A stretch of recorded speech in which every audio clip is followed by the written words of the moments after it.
Bueno, primero que nada, bonitas noches, muy buenas noches. Vamos a hablar de un tema que obviamente es un problema bastante grave, ¿verdad? Que se tiene hoy y desde hace muchos años, que lamentablemente se cataloga como una enfermedad catastrófica por todas las complicaciones y los altos costos que amerita, ¿no? Y ahorita vamos a entrar en materia hablando de las estadísticas y pues le vamos a dar el enfoque más importante a la prevención, porque creo que este es un área en la que sí podemos retrasar o en su momento frenar el daño renal. Entonces, sí me escuchan, sí, ¿verdad? Bueno, la enfermedad renal vamos a ver ahorita el concepto, la epidemiología, la etiología, el diagnóstico, la clasificación y el tratamiento. Y vamos a ver, déjenme pasar la que sigue, que ahora que pasó el Día Mundial del Riñón, que se conmemora siempre el segundo jueves de cada mes de marzo, ahora cayó el 11 de marzo, pues se hace toda una revolución en cuanto a la prevención de esta enfermedad que lamentablemente cobra muchas vidas en el mundo. Y pues va de la mano con muchas enfermedades crónico-degenerativas, como vamos a ver, y obviamente nos vamos a enfatizar a la enfermedad renal crónica, porque como bien saben existe la enfermedad renal aguda. Entonces, vamos a hablar básicamente de esta enfermedad y les digo con la antesala que tenemos del Día Mundial del Riñón, donde su eslogan Viviendo bien con la enfermedad renal, salud renal para todos en todas partes. Ese fue el eslogan de este año y hubieron muchísimas conferencias, talleres que anteriormente nosotros los tomábamos presencialmente en los congresos y que lamentablemente por la pandemia pues no hemos podido hacerlo. Vamos a empezar a definir cuál es, según las guías internacionales CADIGO del 2012 y las guías que nos manejan también a nosotros, como la definición de la incapacidad permanente e irreversible de los riñones para cumplir con sus funciones como es la concentración, la excreción, mantener la homeostasis, la producción hormonal y los cambios estructurales que no pueden ser menor a 3 meses porque entonces sería enfermedad renal aguda. Una vez que sobrepasa estos daños a 3 meses, pues ya se puede considerar enfermedad renal crónica. La definición entonces, en resumen, es la disminución de la tasa de filtrado glomerular por abajo de 60 mililitros por minuto por 1.73 metros cuadrados de superficie corporal. ¿Y por qué se da el daño renal? Pues básicamente por alteraciones histológicas, se da por alteraciones en la que está aumentada la permeabilidad del riñón y deja pasar la albúmina, y ya se produce esta proteína que es muy pesada, se produce proteinuria. Ahorita vamos a ver el rango y alteraciones en el sedimento urinario, alteraciones en pruebas de imagen que vamos a estar viendo como médicos durante toda nuestra consulta porque va muy de la mano con muchas entidades patológicas que vamos a ver ahorita. Recordar que nuestros riñones pues es el principal filtro, ¿verdad? Para limpiar la sangre y para desechar todos los desechos o las toxinas. De hecho, se habla de que más de 500 personas, de millones de personas en el mundo la padecen, es decir, 1 de cada 10 están afectados por esta enfermedad crónica y degenerativa. Como bien ven aquí, las causas básicamente que nos llevan a insuficiencia renal, si ustedes ven en la parte de abajo, si ven mi cursor, el 42% de los ingresos, o sea, casi el 50% de nuestros pacientes que atendemos tanto en diálisis como en hemodiálisis son diabéticos. 1/3 son hipertensos, 7% se dan por enfermedades glomerulares, 6% por múltiples causas, 4% son desconocidas, 4% por diabetes tipo 1, 3% son hereditarias o por quistes, 3% por nefritis y por tumores otro 3%.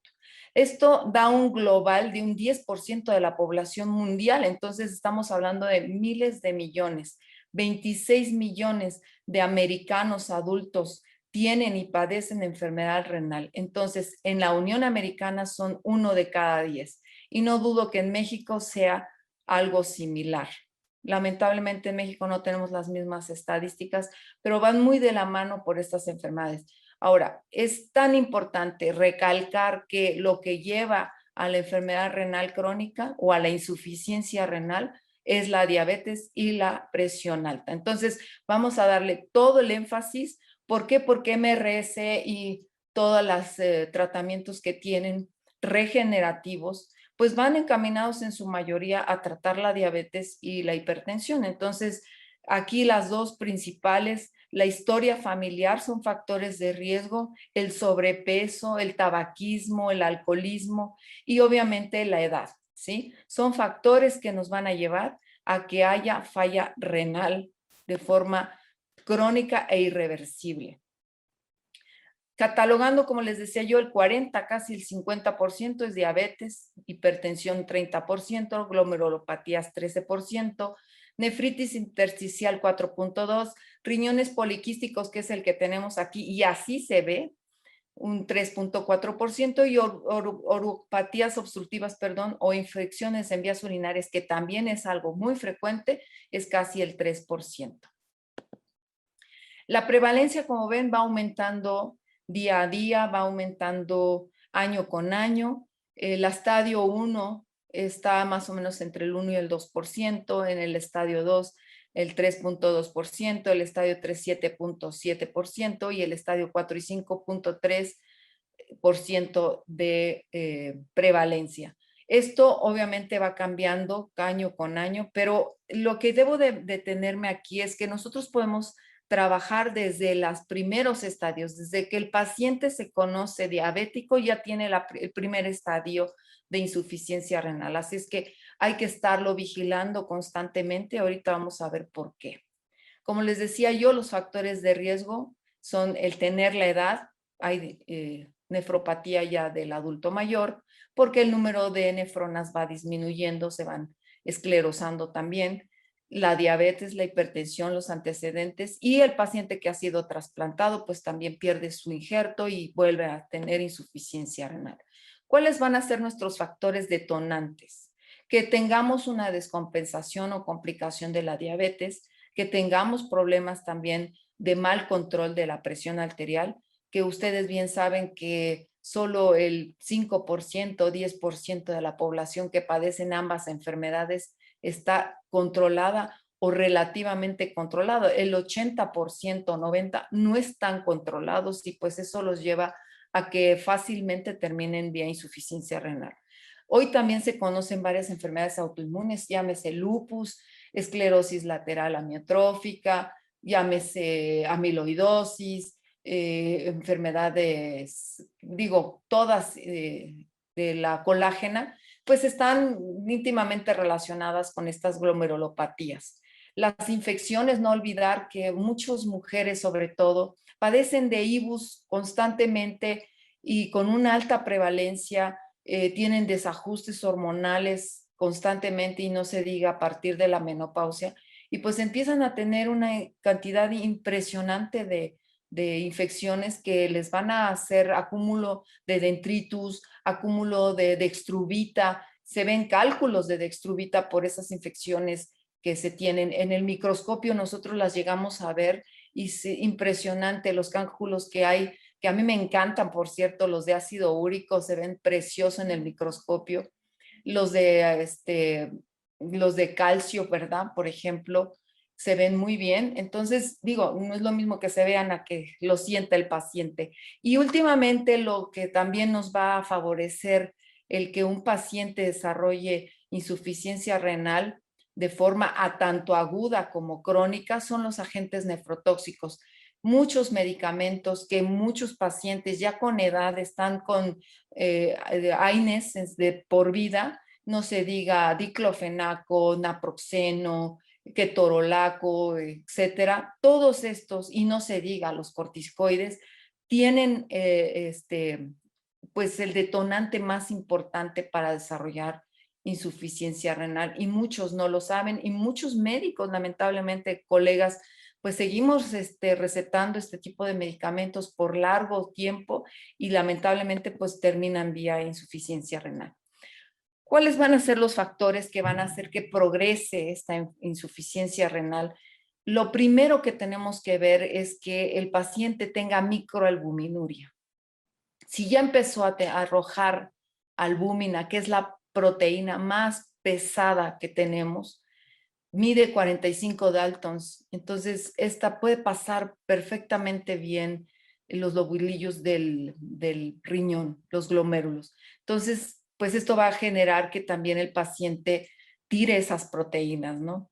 Se va a elevar la presión. Si no está bien controlado de la presión y del azúcar, obviamente va a desarrollar de forma precipitada esta insuficiencia renal. Les he de platicar que tengo pacientes que no se sabían diabéticos y terminan conmigo ya con insuficiencia renal porque fue un hallazgo de laboratorio que ya tuvieran una creatinina elevada y que en su vida habían o no se conocían diabéticos o hipertensos. Otra de las condiciones que también está muy frecuente, sobre todo en los atletas, perdón, es la dieta alta en proteínas y en fosfatos.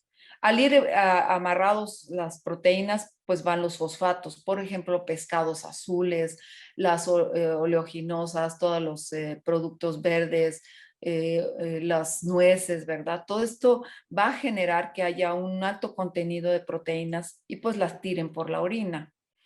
No se diga la hiperlipidemia, que lamentablemente este es otro de los signos y síntomas que tenemos de forma cotidiana, donde los pacientes no saben que traen colesterol y triglicéridos elevados.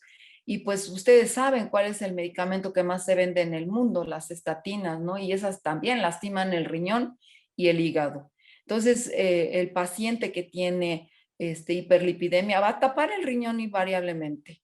No se diga la hiperfosfatemia, que también va a desarrollar junto con la anemia, porque recordarán que una de las tantas funciones que tiene el riñón también es producir la hormona eritropoyetina, ¿no? Tiene, ustedes recordarán, funciones endocrinas y exócrinas. Entonces, pues los pacientes ya nos llegan con anemia y una anemia tipo normocrómica, normocítica, y pues a la par de la anemia, de la hipoalbuminemia y de la presión alta de forma constante, pues llegan con enfermedades cardiovasculares. Y otro de los aspectos que va a hacer que se progrese esta enfermedad, pues es la isquemia ocasionada por las toxinas y la isquemia ocasionada por el tabaquismo. ¿Cómo vamos a hacer el diagnóstico? Bueno, muchos lamentablemente lo hacemos solo por hallazgos de laboratorio, porque lamentablemente esto es una enfermedad asimbólica, asintomática. Es decir, no se ve, no se siente. El paciente llega pues porque se le subió la presión, porque está hinchado, porque está muy cansado, pero en realidad no hay un cuadro patognomónico que nos diga por qué el paciente llega con insuficiencia renal. Y lo vamos a descubrir a través del filtrado glomerular, a través de la proteinuria, a través de hematuria, de infecciones, de anemia, del perfil lipídico, de los electrolitos séricos que vamos a ver que se eleva, por ejemplo, el potasio, el fósforo, el calcio está bajo. Vemos que, por ejemplo, el sodio también tiene compromiso, ¿no?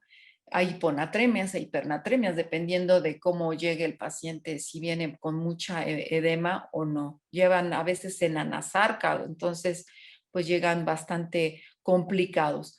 Nosotros también vamos a tomar otro estudio que se llama creatinina y proteínas en orina de 24 horas y hoy existe otro que se llama cistatina C, que no lo puse aquí, no sé por qué, pero bueno, anótenlo, este es un estudio que se toma en sangre y en orina, igual que la depuración de creatinina. Pero este reporte es ya como quien dice el que es bien fidedigno y patognomónico de que tienes insuficiencia renal. No es tan caro, sí tarda de 2 a 3 días, pero te saca la filtración que tiene el paciente a ciencia cierta, ¿no?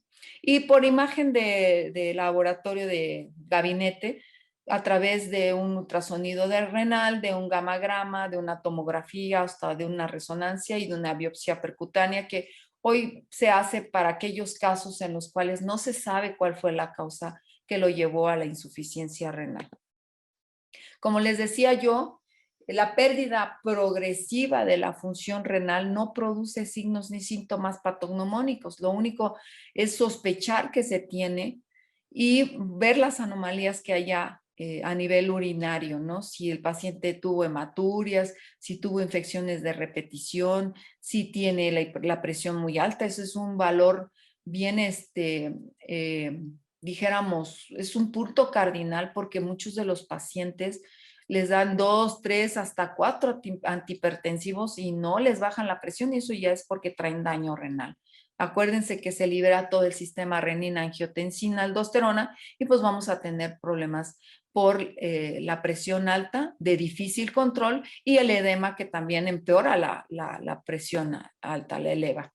Tenemos ya incluso aplicaciones donde metemos la edad, la creatinina, el peso, si es hombre o mujer, y se estima automáticamente por las fórmulas de Korokov-Gol y la DMRDS, se estima ya el filtrado glomerular. Hay veces que, por ejemplo, si estamos en tal pueblito y no hay forma de sacar una depuración de creatinina, pues la podemos sacar nosotros. Y es un estimado que más o menos se puede calcular entre un 70 y un 80% de certeza. Bueno, una vez que ya catalogamos al paciente con base a su depuración de creatinina, vamos a establecer que este filtrado glomerular entra en 5 estadios. El primero es un estadio en donde todavía el paciente está filtrando más de 90 mililitros por minuto por 1.73 metros cuadrados. En el estadio 2 ya se tiene algo de insuficiencia renal leve, moderada en el grado 3 con un filtrado entre 30 y 59, severa entre un 15 a un 29 y ahorita hay una aquí entre el 3 y el 4 hay una subdivisión que vamos a ver ahorita. Y ya cuando el paciente debe de entrar a hemodiálisis, sobre todo los diabéticos, es cuando ya tienen menos de 15 mililitros por minuto. Otras entidades cuando tienen menos de 10, pero pues no debemos de esperar, mientras más pronto los metamos a terapia de reemplazo, pues es mejor. Sin embargo, ahorita les voy a decir cuándo debemos de desviar esta terapéutica para prevenir que caigan en terapias de sustitución renal, que gracias a Dios y a todo lo que nos ofrece hoy la medicina regenerativa, podemos retrasar ese daño entre el 3 y el 4 de la estadio. Aquí está la subdivisión que les decía yo, que se ha categorizado junto con la albuminuria, porque ya la albuminuria, ustedes recordarán que también es un factor de riesgo para enfermedad cardiovascular, no solamente te habla de desnutrición. Yo les digo a mis pacientes, ustedes están fugando sus ladrillos, o sea, todos sus músculos a través de la orina y por eso pierden peso de una forma impresionante. Entonces, aquí se establece el estadio y el riesgo, o sea, ya tenemos un pronóstico para que este paciente pues tenga enfermedad cardiovascular con base a su albuminuria y a su filtrado glomerular. Aquí está la subdivisión de la G3A y G3B, que es el estado moderado con base al filtrado glomerular y con base a la microalbuminuria, que es menos de 30 miligramos por gramo, cuando es moderada la albuminuria, y cuando ya es un síndrome nefrótico es más de 300 miligramos por gramo de excreción urinaria. Y así les digo, catalogamos estos pacientes. Los primero y segundo estadio son pacientes asintomáticos totalmente. Aquí lo dice, 70 al 80% de filtrado de estos pacientes van a tener 0 síntomas. ¿Qué debemos de estar vigilando? Pues que no tiren la creatinina, que no tiren el nitrógeno ureico y que en el estadio 3 tanto el potasio, el fósforo y el sodio estén en balances. Vamos a ver que algunos pasan por efectos de nicturia, se levantan muchas veces al baño, eso te lo dicen los pacientes, empiezan a tener datos de anemia y pérdida de peso. En el anterior de la orina se me olvidaba decirles que algunos pacientes sí te van a comentar que están orinando con espuma y eso es igual a microalbuminuria, si no es que ya una albuminuria importante. En el estadio 4 ya vamos a empezar a trabajar con el paciente porque este es el más importante y muchos nos llegan aquí, donde ya los niveles de creatinina andan sobre 2, sobre 3, 4 y sobre ureas de 70 y tantos, 80, 90 hasta 100. Ahí es donde nosotros ofrecemos tanto el cordón umbilical como la placenta, como las terapias de quelación y como el suero de anguila. Aquí nosotros vamos a valorar que el paciente ya tiene retención de fósforo, entonces hay que empezarle a dar su dieta, hay que empezarle a dar calcio, ¿verdad? La vitamina D es oro aquí en estos pacientes, porque este es otra de las hormonas que tiene relevo en el riñón, entonces también carecen de vitamina D3. Hay una diuresis osmótica, hay hiponatremia, hay anemia marcada, el paciente ya tenemos que empezarle con eritropoyetina y la presión difícil de control, aunque les pongamos 3, 4 diuréticos, no se puede controlar y pues necesitamos meterle ya, ahora sí que todos los kilos para que el paciente pueda revertir o estacionarse en este estadio. En el estadio quinto ya tenemos franco síndrome urémico, los azuados están por los cielos, el paciente está literalmente intoxicado, literalmente les digo envenenados porque pues por algo tienen náuseas, vómitos, ya no comen nada. Entonces esa intolerancia a la vía oral, esa deshidratación, pues por obvias razones lo llevan a terapias de sustitución renal. Ya van a tener pérdida de peso, atrofia muscular y caquexia. Ya es en condiciones muy, muy deplorables en las que entran, ¿no? ¿Cuáles van a ser esas comorbilidades que van a tener? Ya les había yo dicho todas estas enfermedades. Y la triada que vamos a tener constantemente en estos pacientes es que lamentablemente como no se libera esta hormona por parte del riñón para estimular a la médula ósea para que saque los glóbulos rojos, pues el paciente después de 120 días de su reserva va a empezar con anemia. Entonces hay que sustituirla, siempre va a tener anemia y si tiene terapia de reemplazo hormonal igual. Y si nosotros controlamos la anemia, vamos a controlar la presión alta, vamos a controlar el edema y vamos a controlar que el paciente progrese a una insuficiencia renal irreversible. Vamos a tener que bajarle la sobrecarga del volumen, esto es con algo de lo que siempre estamos batallando, el aumento de la presión, la hipertrofia. Se dice que los pacientes renales no se mueren por problemas de las toxinas, se mueren por el problema que tienen sobre el volumen que tienen acumulado que les genera una precarga muy, muy abundante de líquidos y que lamentablemente los llevan a insuficiencia cardíaca, fallo cardíaco, enfermedad cardiovascular, ¿no? Entonces, esto va a hacer que irremediablemente pues vayan aumentando estos datos de progresión. Y otro de los aspectos que tenemos es el hiperparatiroidismo secundario, que eso se genera por el aumento del fósforo y que va a hacer que se ocasione una osteodistrofia renal. ¿Cómo vamos a tratar estos pacientes? Primeramente, pues vamos a identificar sus factores de riesgo, tanto de riesgo por enfermedad de cardiovascular y los factores que vamos a identificar que sean reversibles. ¿Sale? Aquí está un modelo de Crowdwise en el cual nos va a subdividir los 4 o 5 estadios que habíamos comentado y que una vez que empezamos a ver que la presión empieza a elevarse, pues le vamos a empezar a considerar evitar los agentes tóxicos el control de lípidos, el dejar de fumar, el dejar de tomar. Se dice que aquí ya lo debemos de mandar con el nefrólogo cuando ya tiene datos de microalbuminuria. El seguimiento se va a hacer cada 6 a 12 meses. Se les va a dar sus nefroprotectores como los inhibidores de la angiotensina o los IECAS, que son excelentes. Hay pacientes que aunque tengan la presión normal, tenemos que pues dar este tipo de medicamentos por nefroprotección.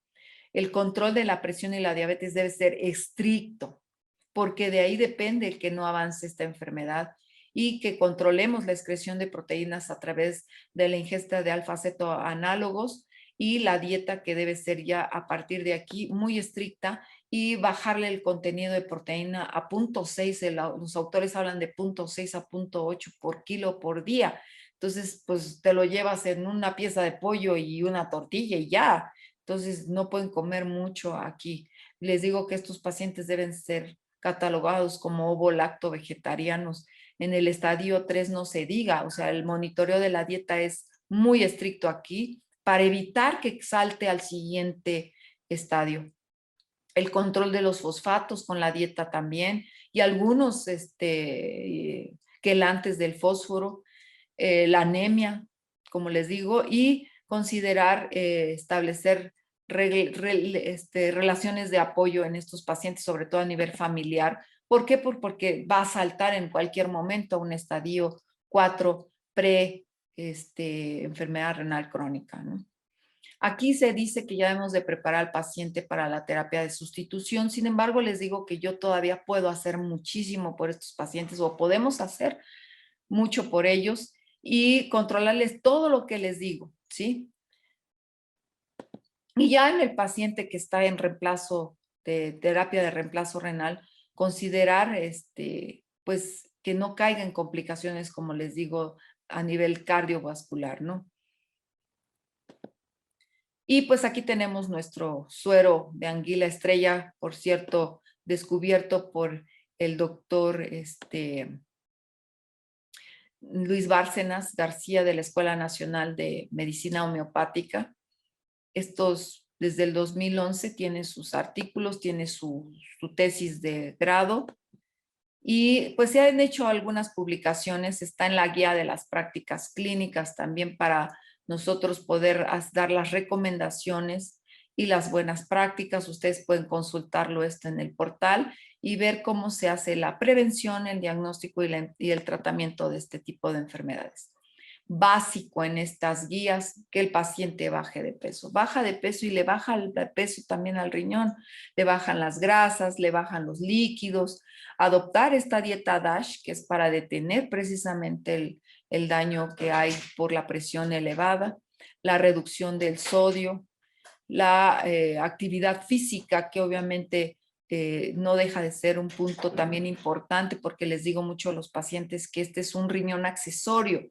Cuando el paciente todavía puede hacer actividad física entre leve y moderada, pues es muy, muy bueno porque el sudor nos ayuda también a sacar muchas toxinas. Moderar o en su defecto suspender el consumo de alcohol para evitar posibles intoxicaciones también. Y aquí viene el algoritmo de las guías de práctica clínica de cómo debemos pues catalogar al paciente desde sus primeras alteraciones, tanto en la albúmina como en el sedimento urinario, como en las infecciones, como en la presión arterial y ver cómo podemos detener todos estos factores de riesgo y empezar a catalogarlo, como les decía yo, dependiendo del estadio en el que se encuentre. Y pues no sé si haya alguna pregunta. Esto sería todo de mi parte.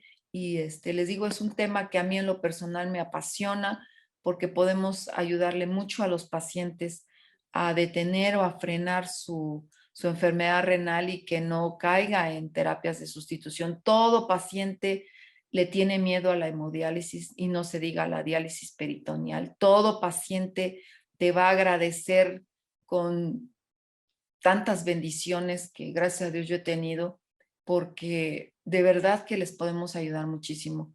Y pues no sé si tengan alguna pregunta.